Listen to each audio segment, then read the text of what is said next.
What's going on? It's Master GJ Torres, live from the Black Dragons Dojo in Bradley Beach, New Jersey. Okay, I want to show you a drill that I worked as a kid. When I was younger, my father had us working these drills when I was really young. And as I got older, I continued to work this drill. I'd never seen anybody else really work this drill, so I'm just going to give credit to him for starting it. We call it the moving Makiwara. So some of us that know what the Makiwara board was for and how we used it, my father used to have the Makiwaras lined up into the dojo where we all used to work, and we used to get those bloody knuckles like everybody else, work speed, work some strength, but this is called the moving Makiwara. When my father first showed us this when we were younger, we used to work with throw pillows at home, and of course in the dojo we work different. Now the first step is getting that strong backing. You want a strong backing. You don't want to put your hand on the wall. The last thing you want to do is put a hole in your wall in your dojo or at home. Now, I'm lucky enough that I have a beam about right here. So I'm not going to put my hand through the wall when I work this drill. Now, like I said, we worked the throw pillows when we were younger, about 4 years old, so that's going back almost 35 years ago. And there's variations. He had us work with kicks also to work your kicking accuracy. So this drill is going to work your hand speed. It's going to work your accuracy. Try it out. Try it with your students. My students work all the time. The students who are watching, you notice. Now, there's a couple of safety concerns. One, if you first start working it, especially with your students, have them wear their glove, whether it's a boxing glove or their karate mitt or whatever they're working. Have them work that on their punching hands. Last thing we want is any broken knuckles and then, problems for our dojo.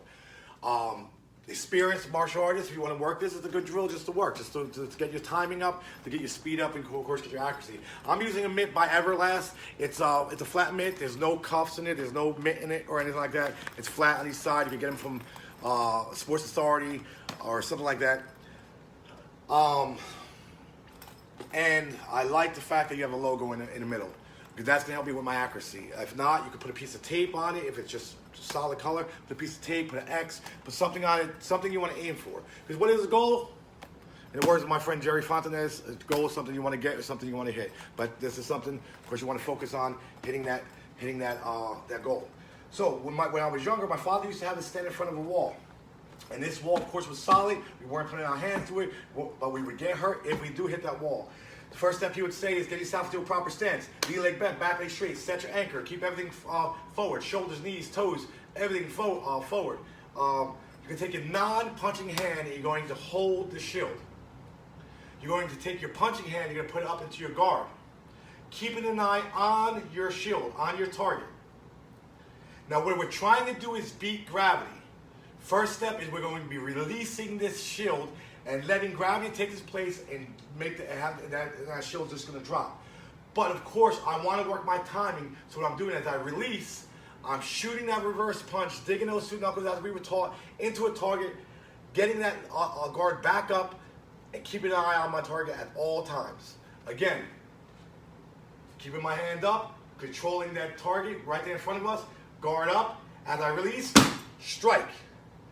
Now what I'm trying to do is I'm trying to strike with minimal amount of movement for not to drop too far down, too far left, right, of course go up. You want to try to keep it at one position straight. Sometimes if you hit on the right, it moves left. Sometimes when you hit on the left, it moves right. You hit on the bottom, it moves up. You hit on the top, it moves down.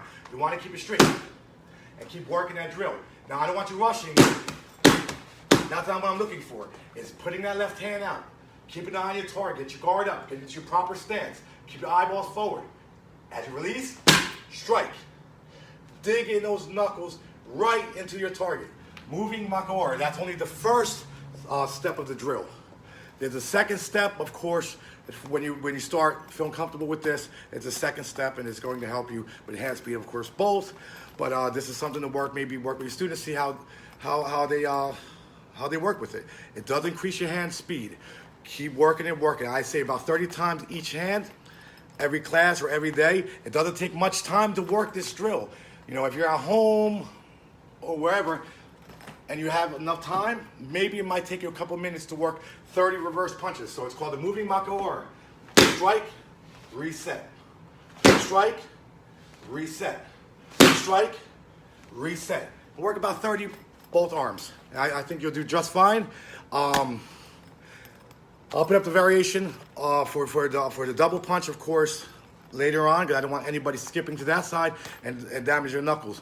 For those that are more experienced martial artists, of course, I could probably step you up a little bit quicker and just send out and put up the video for the double. But this is what my father worked with me when I was 4, 5 years old, and as time went by, we worked this.